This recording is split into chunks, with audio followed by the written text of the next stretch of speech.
lugar a duda, en el panel previo abordamos temas de vanguardia. La inteligencia artificial es una herramienta más, hay que comprenderla y hay que aprovecharla. Muchas gracias a quienes participaron en este panel: Emilio Saldaña, a Félix Castro, Antonella Stringini y Sara Hirsch. A continuación, tendremos el panel 3, denominado Innovaciones Tecnológicas y sus aplicaciones en la justicia penal a partir de la emergencia sanitaria por COVID-19. Este panel estará moderado por Úrsula Indacochea, directora de programa de la Fundación para el Debido Proceso. Además participará Marco Fandiño Castro, director de estudios y proyectos del Centro de Justicia de las Américas, María Fernanda Rodríguez, Senior Fellow del Centro sobre la Cooperación Internacional de la Universidad de Nueva York en Estados Unidos, y Nora Lucy, coordinadora del área de gobernabilidad democrática del Programa de las Naciones Unidas para el Desarrollo en Argentina. En este panel se abordarán los temas de cambio en la justicia a partir de la pandemia por el COVID-19, las innovaciones tecnológicas en el campo de la justicia penal, implicaciones y beneficios del empleo de nuevas herramientas tecnológicas en un mundo post-COVID-19 y los retos para ello. Le damos la palabra a Úrsula Indacochea.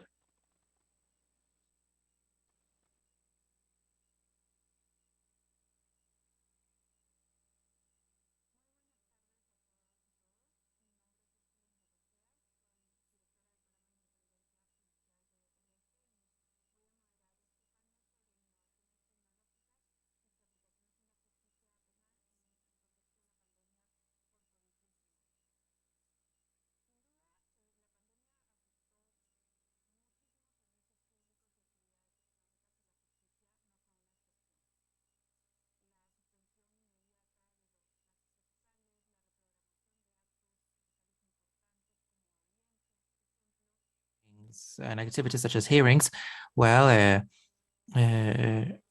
in a redefinition of what was to be resolved as a priority.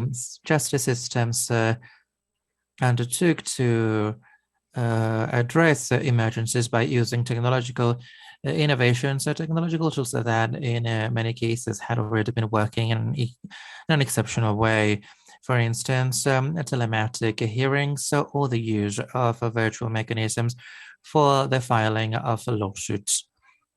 Without a doubt, within this universe of the urgent criminal justice was a protagonist in it to protect personal freedom of the accused and to solve its procedural situation.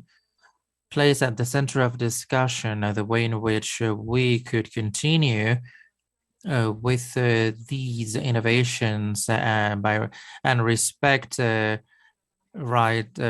rights, the right to be heard, and guaranteeing the access to justice for victims. So we're going to be discussing about this topic with two expert women and one expert man, because without a doubt, technological innovations have come to stay, and they entail big challenges about which we have to discuss and upon which we have to reflect. So I'm going to start with one first question to our panelists, which who were already presented by our Master of Ceremonies, and this is a common question for all three.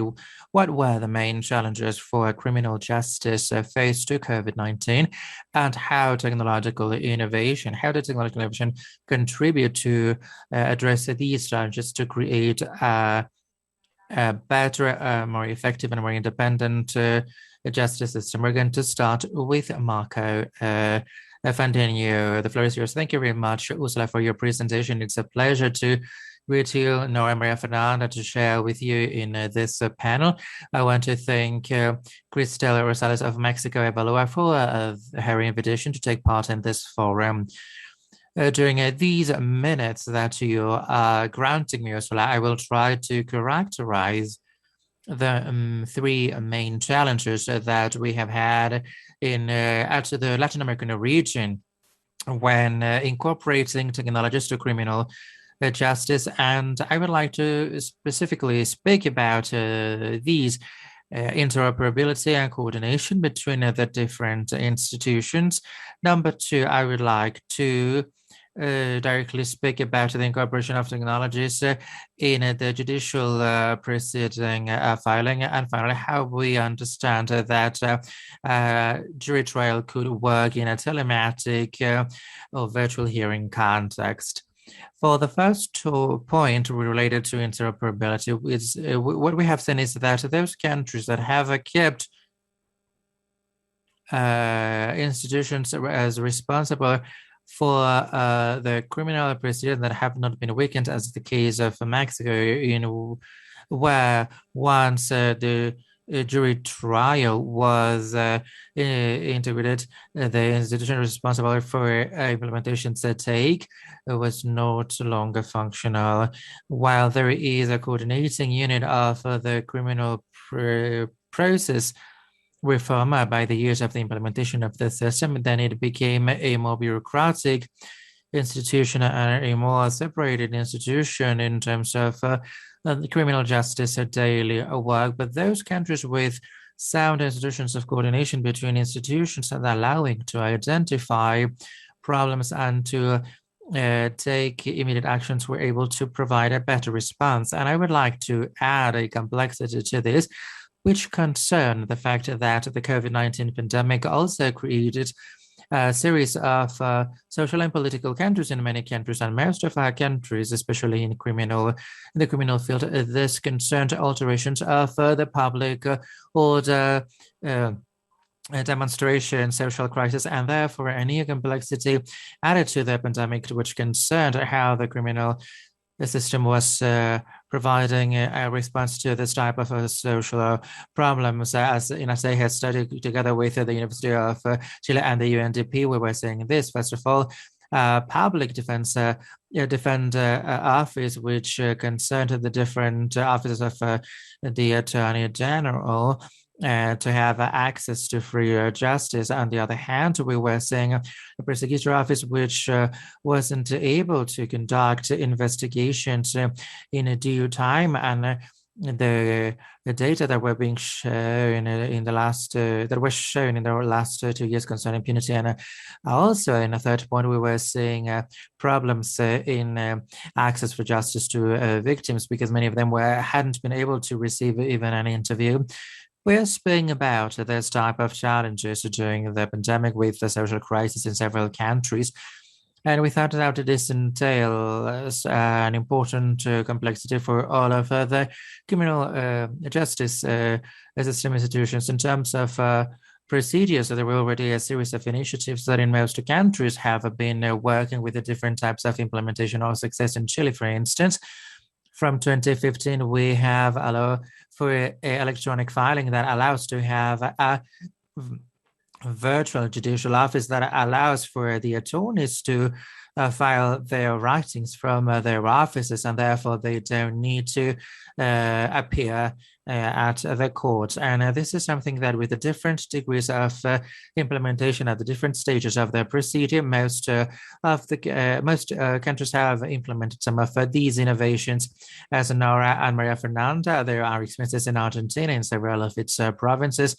In the city of Buenos Aires, they already have experience in electronic filing, and quite surely they will be able to illustrate this further, and I mean the innovations in Argentina. But we see that many other countries in the region have also made a progress in these strategies. And to finish, the main debate that has been around concerns the limits, and above all, the warnings that we have to conduct with regards to the possibility for public hearings and jury trial proceedings can be held through these methods. I think that we have to pay special attention to the different problems that each hearing can have. Several NGOs from Latin America requested for meetings and conduct activities with the Inter-American Commission, in which they made it known that some obstacles were being found in when we needed communications between the accused and the attorney, and also possible cases of torture in which the telematic character of a hearing could create some kind of difficulty from the point of view of the realization of these situations. And what concerns the generation of protocols, which is a response to that, started to be there in some countries at the beginning of the pandemic. There were a few countries that have these protocols, but ever since there are many protocols related to how we can indeed conduct any type of hearings in a telematic way, but of course within a series of conditions, a series of constraints, and a series of aspects that have to be taken into account. And many things have already been said and published, and I hope that in the next blog we will be able to continue our discussion. Thank you very much, Marco. Without a doubt, it's very important to know that the challenges are not just technical in nature or are found in some deficiencies, but also these are challenges in terms of rights. We have to see this from a human rights perspective. Now I will give the floor to Maria Fernanda. Welcome and thank you for being with us today. The floor is yours, Maria Fernanda. Thank you very much. It's a pleasure to be here for the second International Forum on Justice Innovation in Mexico. I want to thank you for the opportunity to take part in this space as Pathfinder offered by Tini Morales, and also the opportunity, the unique opportunity to share with Marco and Nora Lucy. I had a presentation, but if we can't show it, there is no problem. First of all, I wanted to contextualize the work we are conducting at Pathfinder, so I can explain to you from which perspective we are going to be conducting an analysis of such a pivotal topic that we are addressing in this panel. And later on, I would like to briefly speak about justice and the impact from the pandemic and the justice needs of people. And finally, people-focused justice. And from this, I would like to speak about the challenges of innovation in terms of criminal justice. As you know, the SDG 16 is a very innovative goal in the global development agenda, and as such, it represented a huge challenge, and therefore a group of countries became pioneers and developed a series, a roadmap of a peaceful, inclusive society that delimited strategies and plans so we could achieve SDG 16 justice. Without a doubt, it was a priority here, and that's why, since this was one of the SDG 16 three components, a specific working group was established to identify strategies and plans that would allow us to how to promote equal access to justice. And this working group was led by Argentina, the Kingdom of the Netherlands, and Sierra Leone. And this is a group that, together with international organizations, joined in a process that finished in a publication and a report called Justice for Everyone, together with a series of specific reports on transitional justice, women and girls. This working group defined one first strategy that was pivotal, and which was to bridge the gap, and it was determined that there is a huge gap between what people receive as justice and what they really need. And we were speaking about 1.5 billion people excluded from opportunities, from social, economic, and political opportunities given by justice. Let's say that we are 7.8 billion people in the world. So this number imposed, without a doubt, a moral imperative for us to bridge the gap, and therefore it was necessary to produce evidence in terms of justice access for people.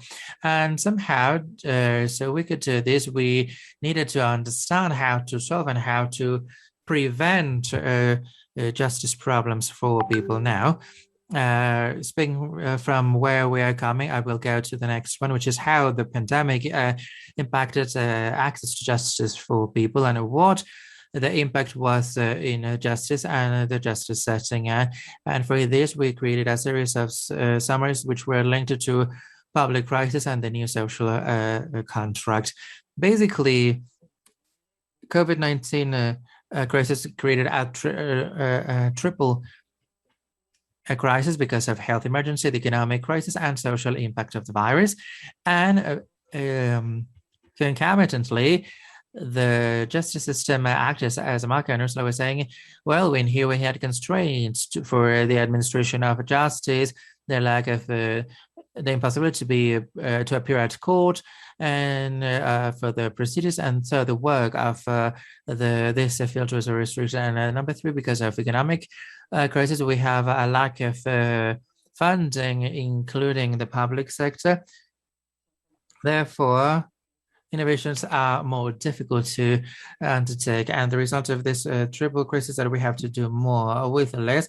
And a horrible statement. We have to give more access to justice, and this is only possible if we apply three things: innovation, creativity, and collaboration, which are pivotal in this. So we're going to be speaking now from the point of view of innovation. COVID-19 crisis was an opportunity to streamline justice systems. As we know, the first response of the judiciaries was to close its doors to the public in terms of hearings, deadlines, documents in writing, and a series of practices that on the one hand were there to mitigate the propagation of the virus, which were closing the access to justice services to population, and the extension of a pandemic required a rapid adaptive response to the circumstances that will allow to continue the work of the justice system. Therefore, measures by the general attorney offices, the prosecutor offices, and it's important to mention that the technological infrastructure was in most of the cases ready to be used remotely. It was impossible to use a digital signature to get this information in the digitalized databases and to do the procedures digitally, as well as to do hearings on technology platforms and create the record. So at a certain extent, we had the technology resources necessary to report in a remote way without requiring physical presence. And in the justice systems, we had the resources to move forward in these management cases. And if this didn't happen before, was because of the lack of necessary consensus or the institution decisions or the resistance that the system has when working with innovation.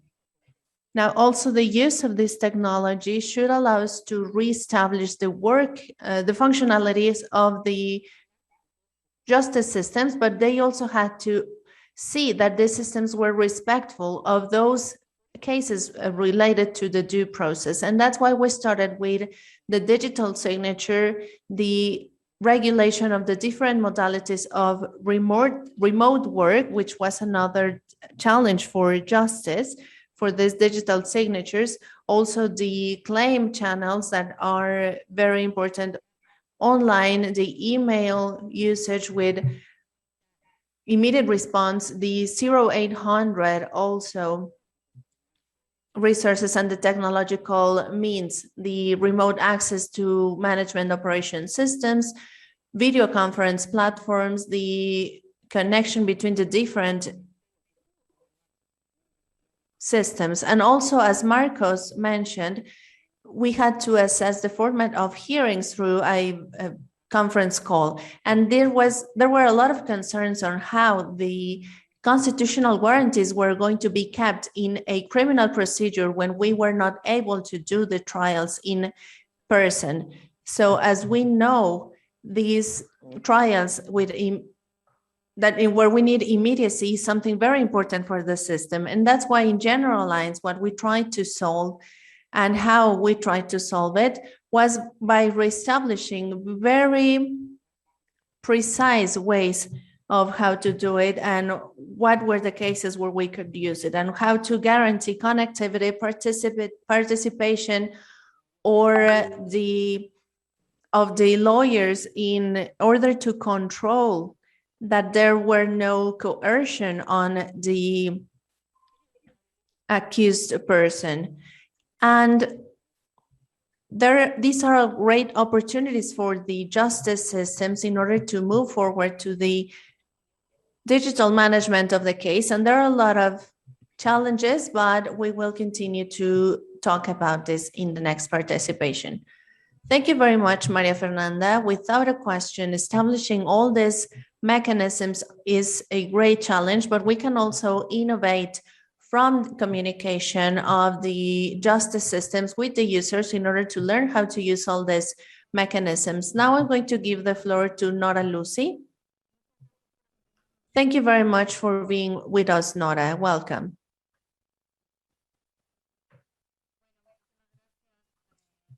Thank you very much, Ursula. It is a great pleasure for me to share this panel with Marco and Maria Fernanda. I would like to thank Mexico Evalúa for this opportunity of being here. There is not so much that we can add to the great presentations that my colleagues just mentioned. Now I'm going to try to add some comments on remarks that are more focused on what both Marco and Maria Fernanda mentioned. And this is related to the situation of the adaptability when facing the pandemic. So both in developed and developing countries, and with this issue of the pandemic, and the initial reaction was obviously the closing of courts. And always we left as an exception urgent issues. So criminal cases with accused people, and in case of families as well, the provision of food as well. So in the different jurisdictions, we took into account what was actually urgent. And there are very interesting reports, both from the OECD and other institutions, where we have seen that they have also needed to react quickly and have these adaptation capabilities. And now regarding technologies, it's not because of the pandemic.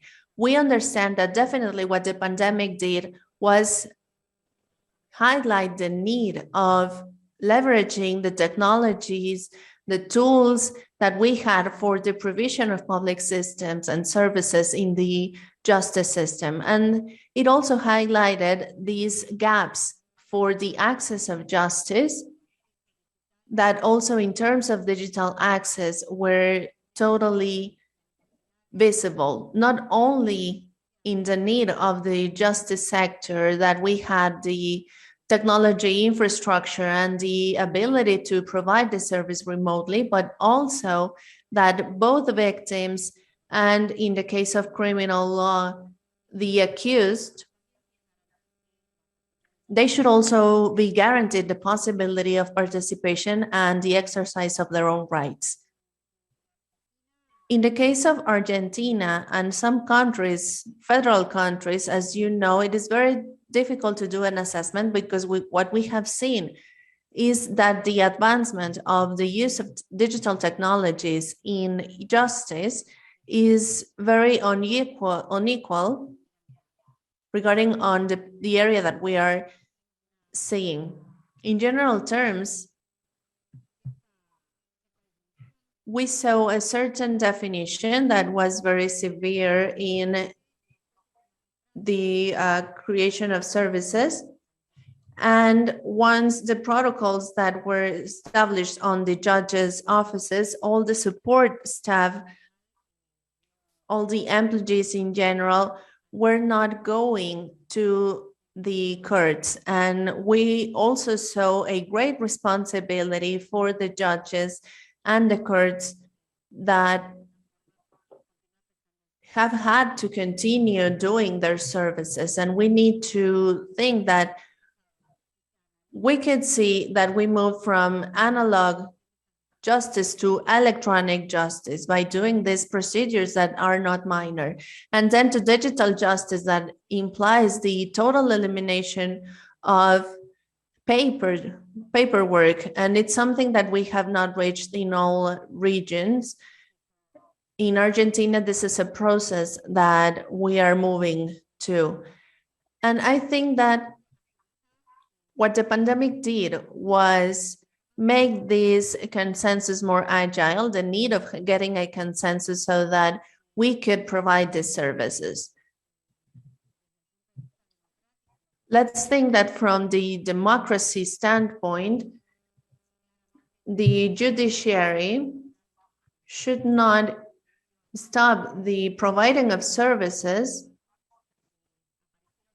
And as Marco mentioned, there are also other challenges that come from this emergency situation with moments of violence and other issues that also had an impact in these emergency purchases that people were doing in different states, and also corruption cases. And just to finish up with these first comments, it was a challenge for all countries, and one of the main things that we could see was the response capabilities of the judiciary depended on the digitalization that they had in the moment the pandemic started.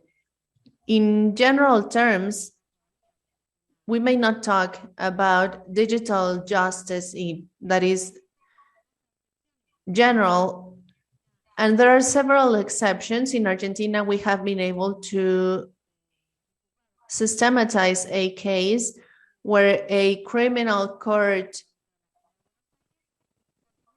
in an area of Buenos Aires, they continue with the service provision in a regular way. They didn't have an interruption of services. So what we did was to do some research and see what were the previous conditions that that team had so that they were able to provide their services without interruption, especially during the long period of lockdown that we had in Argentina, which, as you know, is maybe one of the longest periods of time that we have had in this pandemic. Maybe in the next participation, we can talk about some of the tools that we understand that were useful, and maybe we can understand on what we are still missing. Thank you. Thank you to the three of you. I would like to go to a second round and also establishing a wider question on what are the challenges, because there are challenges for providing services in justice, but also an obstacle for innovation. So I would like us to think about the obstacles for innovation and the nature of these obstacles. Are they economic, cultural, political? So I would like you to tell me what you think are the main obstacles for innovation and how you think they can be tackled. So we can continue with the same order. We can start with Marco. Very well. In terms of obstacles, I think that in Nora and Maria Fernanda's presentations, we have identified several of them. We can see the lack of proactivity that we have had, not from this time, but from a very long time in the judiciary when incorporating technologies. And unfortunately, we still have a vision of these judicial processes and procedures that is very based on bureaucracy. So I think that most of the obstacles are related to the difficulties of the judicial institutions to provide innovations for the justice area. But I would also like to focus on other type of obstacles. Obstacles related to the compliance of rights and guarantees in the context of the judicial procedures. I think that we need to focus on how we make sure that even though telematic justice and digital justice can be used in the context of a judicial procedure, we must see how these affect specific problems. And currently we are seeing in those countries that have been doing telematic hearings, we have seen problems related to the right of defense, the right to having free judicial support, and also that the accused may have a proper meeting before the telematic hearing. And there are great difficulties that are being established. And for me, those should be some of the obstacles that we need to discuss. And other obstacles are more related to technical aspects. For example, the right to contradiction of the evidence and the fact that there are proper techniques and the creation of the cross-reference to the experts. And this is something that requires high quality in the process. And when we cannot guarantee this through telematic ways, this should be as a warning. This type of litigation tools, or also when they can be avoided through different traps, such as the reading of documents, or for instance, the possibility of sharing the information to the witness that is about to declare. Other obstacles are related to what my colleagues mentioned, the difficulty that the judicial authorities have to extract valuable information from the hearing. We break this immediacy principle if we do not have, in most of the cases, with the possibility of being there in person, and not only in the logic of human rights or the rights of the accused, but also access to justice and people in general, as well as the victims in the criminal procedures specifically. I think that we need to identify their different obstacles, digital gaps, and also those mechanisms that are not from the judicial area. We have seen that one of the responses of the judiciary was to close the courts because of the pandemic. And what can we say about other non-judicial services, such as the conflict resolution mechanisms, the judicial guidance and support? This is something that was already proved that in many countries was suspended for a really long time. So I think that there are large amounts of obstacles, and these should lead us to do some reflections on how telematic justice or justice through digital instruments is legitimate. But we also need to ask how we identify the judicial system as a public service that in a certain way can guarantee an essential and proper functioning. If they are minimum conditions that need to be in the constitutional rights with specific areas of emergency, such as criminal law or family areas, that in different states of exemptions, there should be a minimum of this public service of justice, and we should not leave people without these services. And this is another question to close my intervention. Thank you very much, Marco. I will give the floor to Maria Fernanda with the same question. Well, basically, I believe that the great obstacle that existed and that we always have in the judiciary is the resistance that the judiciary has to change. I agree completely with Marco that we need to define where we can discuss this negative to digitalization. And I think that it's totally related to the digital part and the possibility of cooperation with the electronic procedures, with the request of mutual judicial areas and the validity of the evidence that was received through electronic means, with the easiness that we have with these different procedures. I mean, places where we don't have any noises in order to work more efficiently with technology. Now, from where I am talking today, which is a work group that is trying to promote the possibility of access to effective justice for people, we have always thought, what interesting possibility has the construction of innovation and the technology tools if we think of them from justice that is focused on people?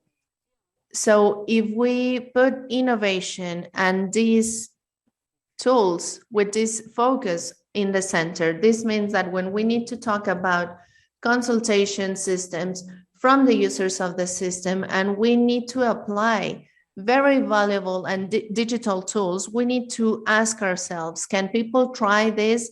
Is this accessible for the whole community? And the way we are formulating this technology and these innovations is going to allow people to access justice. We need to know that not everyone can use in an efficient way a computer, that there are knowledge gaps, and there are also obstacles with connectivity. And the second principle, I think, is to focus on the reality of the people and their experiences. There are tools that can be sensitive to conflicts in the approach that they are using, that may promote or reduce the scale of conflict. And these ideas need to be in our heads when we are going to apply technology for the service of people. Without a question, we need to improve access to justice. And in this regard, the question that sometimes I ask myself is, if I make the processes the way they exist now digital, considering that we have 5.1 billion people that are excluded from justice, I don't know if I'm making the correct thing. Maybe we can include digitalization and the use of artificial intelligence or advanced technologies as a qualitative opportunity, not only as a technology tool to improve this access to justice and the way in which these justice systems are useful for people. The fourth point, and I think it's important to consider it, is that we need a justice that works in a comprehensive way, that coordinates its work with different actors in this great ecosystem, which is the justice ecosystem. And we can use very valuable tools that can support this collaboration. Let's think about domestic violence, where we need subsidies. Not only the judicial activities lie on what the judiciary can do, but it also requires joint activities with the executive branches and all of the services given by the country. So one of the great challenges is to create standardized solutions, but also solutions that allow to produce singularity.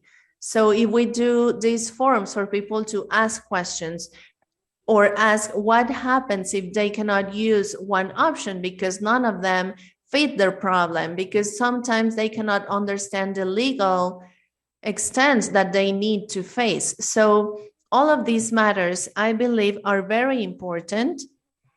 How do we do for technology to give us data to learn and to improve whether it is the criminal studies, or to do a qualitative leap that allow us to provide services that are focused on people and that make access to justice possible and a material reality, that we need to leave this speech of the rights and the right to have access to this for people. And I think that it is essential to start working with this technology, this concept of prevention justice, by learning from the problems that we face in individual cases. For instance, these bottlenecks when we do the analysis, when we are creating laws. So I think that one of the great challenges that we have in the usage of digitalization is to provide a better justice system. And the pandemic has forced us to innovate at a speed that we didn't think before. And I think that we have a great opportunity to make a difference. Thank you very much, Maria Fernanda. And finally, Nora, the floor is yours. Thank you very much. This panel was very stimulating, and I would like to say that in the previous comments we have shared, and our agency is a development agency, and our target population are people that are within social and economic needs, and in this case, the access to justice that is focused on people. In this framework of the development agenda, I would say that this is essential. So I share the greatest part of the comments, especially from Maria Fernanda. So I would like to say, in the first place, I think that the one obstacle is education. One of the obstacles is knowledge. Current digital technologies have moved the line that some people have, the people that are in the age of 45 years. And there is knowledge from the authorities of the justice institutions regarding the functionalities and the limitations of the digital tools. I think that it's clear that digitalization is here and it will stay here. We are not going back. This is one of the main conclusions that we have reached and that we can make without a question, that all the procedures and all the things that can be done in a digital way in the judicial procedures, they are going to continue to be like that. So one of the obstacles is the knowledge of the limitations that the tools have, as well as the potential, because in order to have a consensus in the authorities of the judiciary, we need to have a minimum knowledge in that regard. In second place, I think that the economic issue is not a great obstacle. This is one of the topics that we had, that I mentioned in the previous participation. I think that the economic part is a myth, at least to consider that what can be done digitally should be done. I do think that the challenge that we need to overcome, as Maria Fernanda and Marco mentioned, when talking about the warranties of the exercise of rights and to guarantee immediacy, that as far as I understand, it will not be removed. And I think that there are going to be exemptions to this digital part. And at least in this first stage, they are going to be more related to the processes of hearings, especially in criminal procedures. If you ask me about this, I would say that the education topic, well, digital gap is also a gap that we have to take into account. And from this perspective, I think that there have been progress, that there are technologies that allow for their use without being connected. There are technologies that allow disabled people to communicate through an app, which are free for people. And I think that in this sense, some of the access obstacles can be solved by current technologies. And well, I don't want to use more time, but I think it would be important in terms of hurdles. I think interinstitutional coordination is still one, not just in terms of technological interoperability, as Marco was saying, but also the interinstitutional coordination, which is effective in criminal affairs. It is something that we see more, and we know that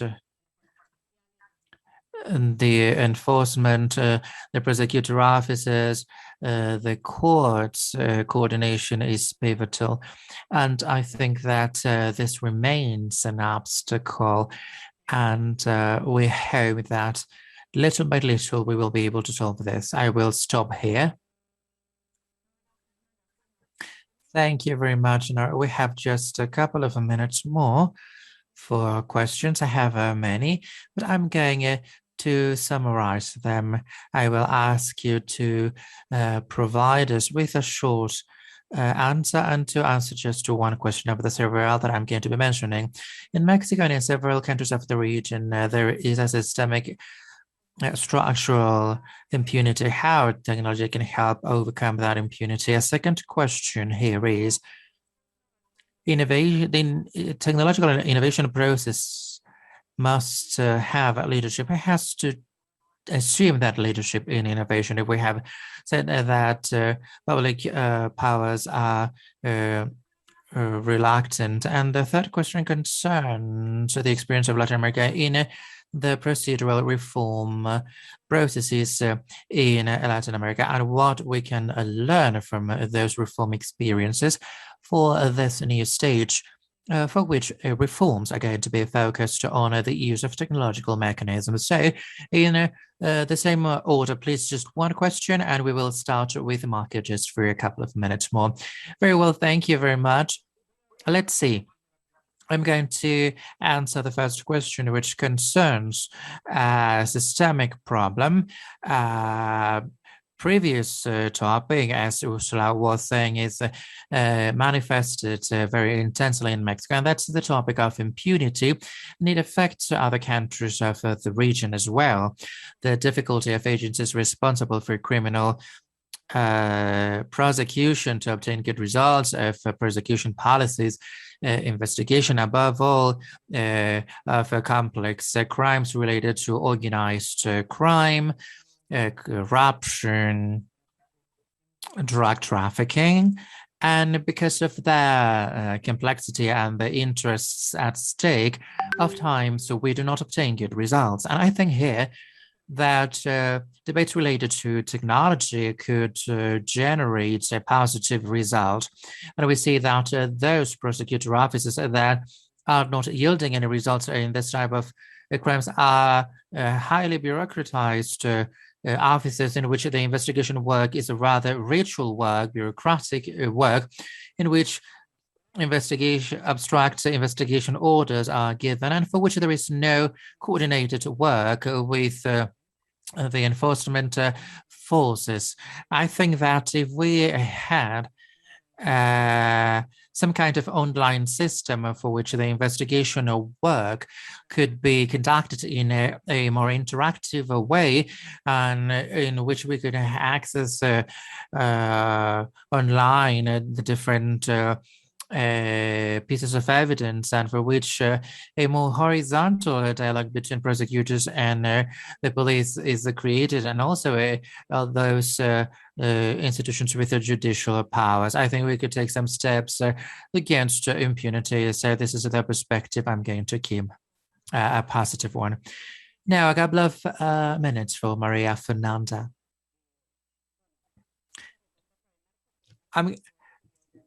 I was going to answer the same question as Marco, but, well, he took the lead. I think technology offers above all in terms of judicial cooperation and the filing of evidence, a huge amount of information and unsurmountable levels, so we can tackle very complex crimes linked to money laundering and international organized crime. I'm going to answer then the second question, which concerns the leadership in innovation.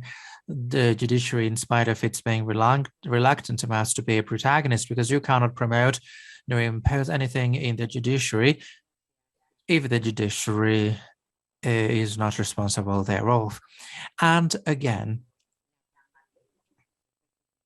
the pandemic and all of its negative effects raised awareness and progress that could not be justified backwards, and this concerns the case management. And of course, we need further debate with the judiciary in terms of human rights. There's a balance between efficiency and human rights that allows for regularity and to make a case in which the justice will vary in the possibilities of its use. Thank you very much, Maria Fernanda. Well, now for Nora, the third question, which are the lessons from Latin America in terms of reform processes for the future? Very well. Actually, we think that most of the successful experiences are related not just to one single measure or one single variable, but the converging of several, and the first of which is leadership, as Maria Fernanda was saying, at the institutional level, but then a leadership by magistrates, prosecutors, a leadership a little bit different from the traditional one without losing the traditional hierarchy. And to be rather horizontal, we have to think that the prosecutor, the court are a team. And in here, the prosecutor offices are a tool allowing for this leveling up or for this more cooperative work. What we see is that progress in matters of technology implementation always have a leadership by the judicial authority and the desire to have innovation, of course, the technological tools, and this has allowed for the introduction in courts to take one step from digital technology to open justice. What are those key tools? The use of a clear language, the use of media, and surprisingly, we know that this openness in the reform processes has allowed, as this has been the case of court number 10, that people who aren't part of these criminal proceedings decide to take part in hearings in a voluntary manner. And thanks to the publicity, the anticipated publicity of the hearing dates, to clear language, and to the digitalization, which is at the disposal of the data, the statistical data of the court. And this is something very satisfying to know that those implementing reforms are including data sets which are gender sensitive. That's why I say that it's not just a variable accounting for those experiences that we may want to highlight. First, they provide a justice service in an efficient and effective way, but also within the framework of innovation. So I just wanted to share with you this short remarks. I think that we don't have time to do something longer. So thank you on behalf of the organization I represent for this discussion space. Well, thank you, Nora, Marco, Maria Fernanda. Definitely the pandemic has shaken things for justice, and it has fostered our need to innovate. I will retain the main ideas that this innovation has obstacles, of course, but these aren't unsurmountable. It needs leadership, and it has to be person-focused. We must not just think in terms of efficacy, but also in code of human rights and in the code of the access of the most vulnerable populations. We could continue discussing about this topic for hours, but we have run out of time. Thank you very much for having been with us today. I hope that we will be able to continue these discussions in other spaces. Thank you very much, everyone. Thank you and goodbye. It was a pleasure.